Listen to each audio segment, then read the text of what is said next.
A few months ago, I went to a hardware store and I saw this terrarium and I was just obsessed with it. I was like, man, I had so many ideas going through my head and I was thinking, what can I do with this terrarium? And I just left it there. I went back to the hardware store and I kept seeing it again and again, and I was thinking this would make an amazing terrarium for either amphibians, insects, or just plants. But hey, I'm a reptile and amphibians guy, so let's say amphibians. Now, I've got a Japanese Fire Bellied Newt EFT and I was thinking, let's go to the source, Japan. What environment could I turn this terrarium into? I know they're like shallow bodies of water, but in the EFT phase, they are also very terrestrial. So I went back to the terrarium and I inspected it again. I finally bought it, I brought it home and I was thinking, okay, how would I create a perfect Japanese EFT newt environment? What is it going to look like? What will I need? Do I want to make a river environment? Do I want to make it more terrestrial, more moss, more land? And I was thinking in that phase for at least 1 to 2 years, it's going to be mainly terrestrial. I'll put some water in there. But I had to inspect, I had to have a closer look in every single corner. I had to look at the floor space, and then I was thinking, all right, let's get more inspiration from the heart and the source, which is Japan. These are Japanese Fire Bellied Newts. They come from Japan, the natural source is Japan. We're very fortunate to have them in New Zealand, and I was thinking, let's get some ideas. So I got some river terrarium ideas, and I came across the exact same terrarium actually, and I was thinking, hey, this is amazing, and it's also a river moss habitat style. So I took a closer look, and the closer look gave me a lot of inspiration. I was thinking, I don't want to make the exact same terrarium, but I was thinking I could use elements of it. I had to remember that this was not entirely waterproof. As you can see, it has seams in it. First step, let's wash that terrarium out. I brought it home, like I said, and I had to rinse it out. I had to see how waterproof it really was. And then I had to give it a good rinse off the dust, rinse off any dirt, wipe it down, and I got the tools ready to go. Obviously, I need my full aquascaping kit with me to make sure that I have all the tools I need to make an awesome terrarium. I measured it up, and the first step, of course, is to get a base layer of plastic in there to serve as the base layer. The next step was to outline and lay out everything I needed. The hardscape, the sand, the charcoal, the moss, the greenery. Focus on the hardscape. I really love the idea that using natural rocks, natural wood, I got some volcanic style rocks which I thought would add really good stimulus and enrichment for the terrarium, as well as a small piece of wood to give it more of that river forest vibe. Now these rocks are little volcanic rocks I was able to source, and they're actually quite hard to get in New Zealand unless you actually go to a rock supplier.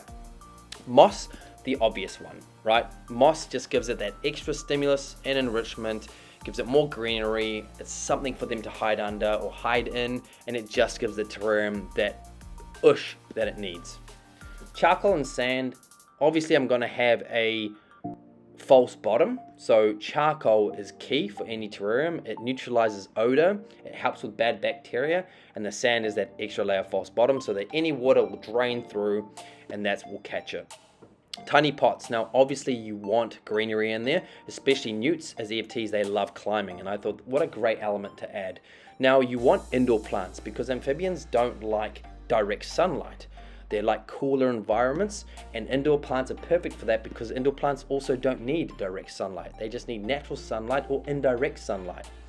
Now we're going to have to clean the environment. Obviously I couldn't get enough, had to get a quick capture of my whistling tree frog. He was in the corner staring at me. I need to clean that. But anyway, back to this, I don't want to digress. Obviously the boiling water is to clean the stones, clean the pebbles, make sure everything's nice and clean, steam cleaned, boil cleaned, whatever you want to call it. And we'll go on to the next phase. Now I got the charcoal out, and obviously I gave the charcoal a rinse. You don't need to because mostly charcoal can be dry, especially in dry terrariums, but I gave it a quick rinse through just to make sure that the first layer, and it's easier to move around being a little bit more damp. Now obviously moving it through the floor of the terrarium, make sure that I've evened it out.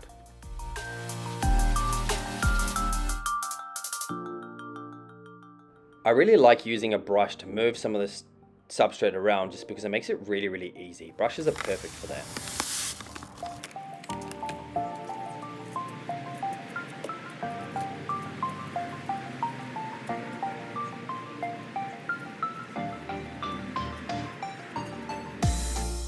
Now the main substrate is going to be soil, so let's collect some soil from the garden, which is pesticide free and perfect for the terrarium.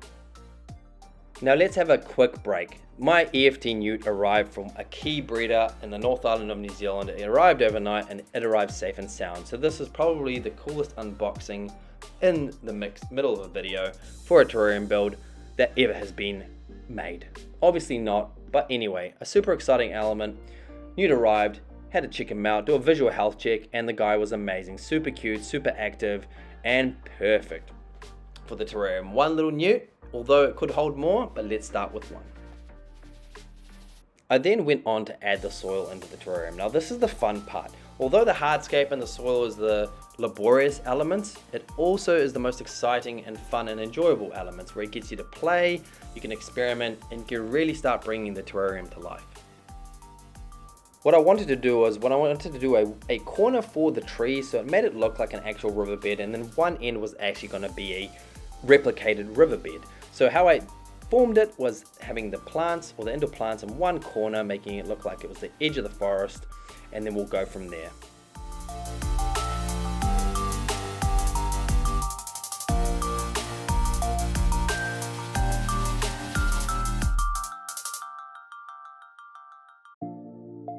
Once I got the 3 plants in there, obviously I'm going to move some of the soil around, start to clean everything up. That's where these tools really come in handy. As well as moving the soil around, I had to add more soil because I needed more substance and substrate. So it wasn't just for the plants, but also for all the rocks and the higher grounds that I was planning to create. So the idea was high ground, low ground, forest to river edge. And once again, bringing it back to the beginning, where I'm thinking, what would a wild environment look like? What would a EFT or young Japanese Fire Bellied Newt appreciate? Lots of levels, right? You've got your terrestrial, your arboreal elements, you've got your damp environments, you've got your dry environments, really trying to create microclimates here.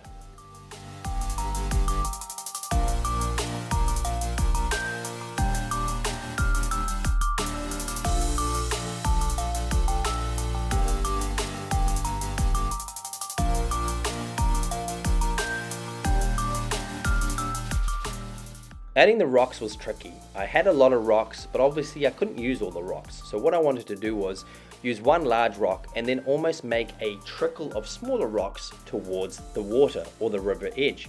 So what I had to do here was I had to add all the rocks along the journey, cover them with soil, and just make sure that everything fit in nicely. And it made sense. I wanted terrarium to make sense and to actually portray what the visualization in my head really was.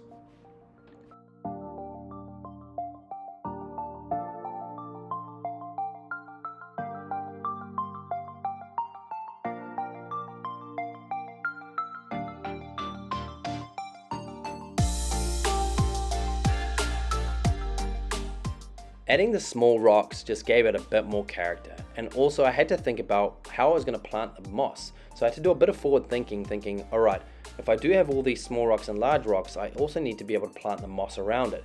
So you have to be careful, and this is where a lot of experimenting, trialing and failing, and also the fun part of really bringing it to life and understanding all your levels, the amount you need, and the actual footprint that you have to work with.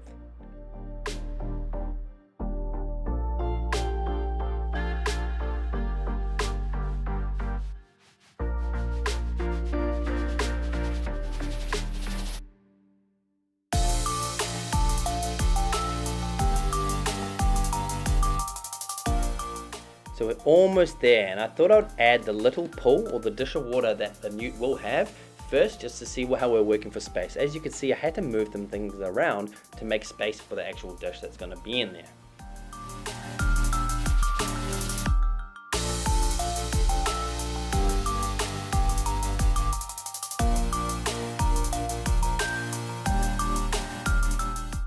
But we're not finished. We've got a lot of work to do. We still have to get all the moss in there and the pebbles and finish it off with the final touches.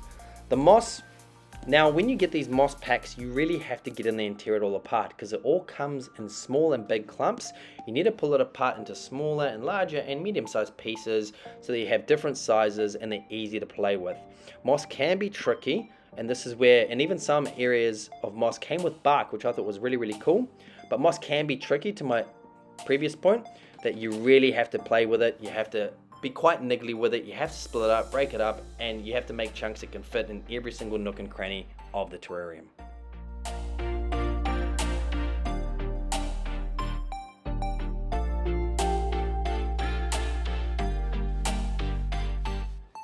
Now as you can see, it's starting to fill out, and putting the moss in there, also enjoyable but really niggly. The aquascaping talks make it really simple, but it's a really enjoyable part because you can start bringing it more to life, and it actually started to look like a damp moss riverbed, or something that you would see in the natural environment, or at least this is what I'm trying to replicate at best.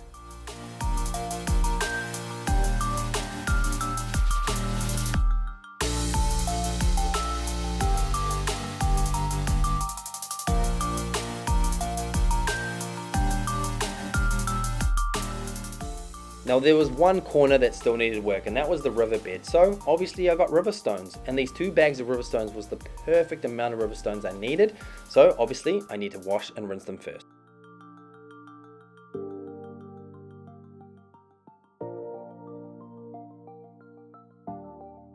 Once I rinsed the river stones, I started to get them in there. Now obviously I was going to fill in the complete river end. I wanted it to replicate almost like a shoreline of a river, or just a riverbed meeting the edge of the forest.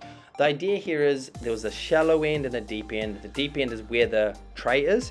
Fill it up with water. It's going to replicate a little pool of water.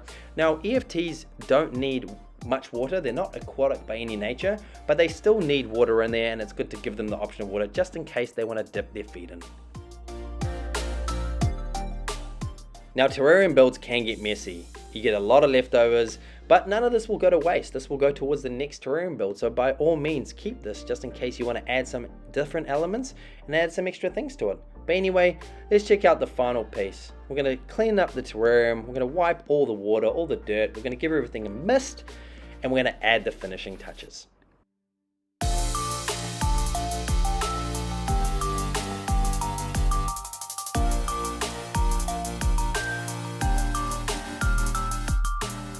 I am super proud of it. I think it looks awesome, and it's got a lot of potential to grow into something incredibly amazing and provide a lot of enrichment, a lot of microclimates, and a great environment for one Japanese Fire Bellied Newt. I mean, in my opinion, what a spoiled Japanese Fire Bellied Newt baby.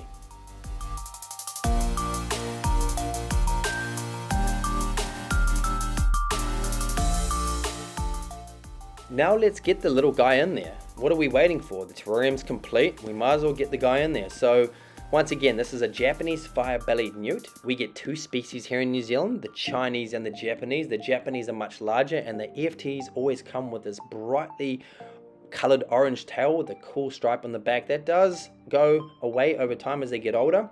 But look at the guy, absolutely tiny. Now I don't recommend holding them all the time, but for the sake of the video, I thought I'd give you guys a show. So he's gonna go in. He's going to love this. He's got a lot of places to hide, a lot of places to climb. It's going to be an amazing environment for him. I'm super proud of this terrarium, and I definitely am going to make more to come. Now, obviously, this isn't a long-term home, as Japanese Fire Bellied Newts, or Fire Bellied Newts in general, as they get older, they will become a lot larger, and they will become a lot more aquatic. The demand for water will go up, so I'm going to have to eventually upgrade him, and who knows, this might turn into a future little mini whistling tree frog environment, or it might be for something else. I don't know, maybe future EFTs. We'll see. But in the meantime, guys, I hope you enjoyed the video. I hope you guys like the channel or like what I'm doing. Please reach out if you have any questions. Otherwise, get your first terrarium and enjoy the process. It doesn't matter what you plan to get, whether it's just for plants and vegetation. They're super cool, they keep you busy, and they're super fun to create. But we're not finished. We've got extra inhabitants. Now, one thing I always love to add to my terrariums are isopods, or slaters, or roller polies, whatever when you call them. Really crucial for your terrariums. What they do is they clean up any waste, acting like snails, and they provide just extra bacteria for the environment. So they will do their job. They're quite small. The newt might eat them, but they came from my culture, and I've got plenty more to add if these 3 tend to disappear. Otherwise, stay tuned for the next one, guys.